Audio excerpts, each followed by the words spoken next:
তারাপীঠ মন্দিরে এলে সবাই মায়ের প্রসাদ গ্রহণ করতে চান। তো মন্দিরের একদম সামনে তো বিনামূল্যে দেয়া হয়। আর যারা ভালোভাবে বসে খেতে চান তাদের জন্য ব্যবস্থা আছে এই আন্ডারগ্রাউন্ডের। ওপরে মাত্র 70 টাকা দিয়ে টিকিট কেটে আপনাদের চলে আসতে হবে 2 নম্বর গেটের পাশে এই আন্ডারগ্রাউন্ড। এখানে মায়ের প্রসাদ আরামে রিল্যাক্সে বসে খেতে পারবেন। আর পাখার বন্দোবস্ত আছে, তো বৃষ্টি এলে কোনো ঝামেলা থাকবে না। আর মায়ের প্রসাদ মানে তো একদম মহাপ্রসাদ। প্রথমেই চলে আসে পোলাও, যেটা মায়ের মুখে স্পর্শ করা থাকে। আর তারপরে চলে আসে সাদা ভাত। আর তারপর আসে ডাল।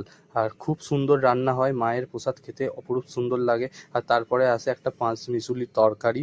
আর তারপরে থাকে অবশেষে সয়াবিনের তরকারি। পুরো নিরামিষ সম্পূর্ণ ভালো খাবার, তোমরা এখান থেকে 70 টাকায় গ্রহণ করতে পারবে। তারপর চাটনি আসে, তারপরে আসে পায়েস। তারপর আমরা খাওয়া দাওয়া কমপ্লিট করে নিই, কমপ্লিট করে বাইরে পাতা ফেলার জায়গা থাকে, পাতা সম্পূর্ণ নিজেকেই ফেলতে হয়। তো কারা কারা এই আন্ডারগ্রাউন্ডে খাবার খেয়ে গেছো তারাপীঠে এসে, অবশ্যই কমেন্টে জানিও আর ফলো করে